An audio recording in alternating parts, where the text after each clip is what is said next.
पदाची निवड ही आता लांबणीवर गेली आहे, कारण भाजप आणि शिंदेंच्या शिवसेनेने आपल्या गटाची कोकण आयुक्तालयाकडे अद्याप नोंदणीच केलेली नाहीये। नोंदणी झाली नाही, त्यामुळे प्रक्रिया पुढे ढकलण्याचा निर्णय प्रशासनाने घेतला।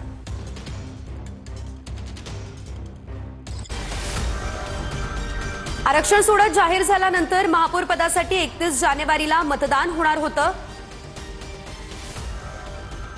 मात्र भाजप आणि शिंदेंच्या शिवसेनेने अजूनही कोकण आयुक्तालयाकडे गटाची नोंदणीच केलेली नाहीये। कोकण आयुक्तालयाकडे नोंदणी न झाल्याने महापौर निवडीचा कार्यक्रमही पुढे ढकलण्यात आलेला आहे। नवीन महापौरांची निवड फेब्रुवारी महिन्यातच त्यामुळे होणार आहे। महापालिका निवडणुकीनंतर महापौर पदासाठी येत्या 27 जानेवारीला अर्ज दाखल केले जाणार होते।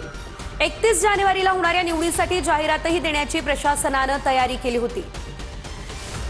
रात्री उशिरा हा कार्यक्रम पुढे ढकलत त्याला स्थगिती देण्यात आल्याची माहिती मिळते आहे।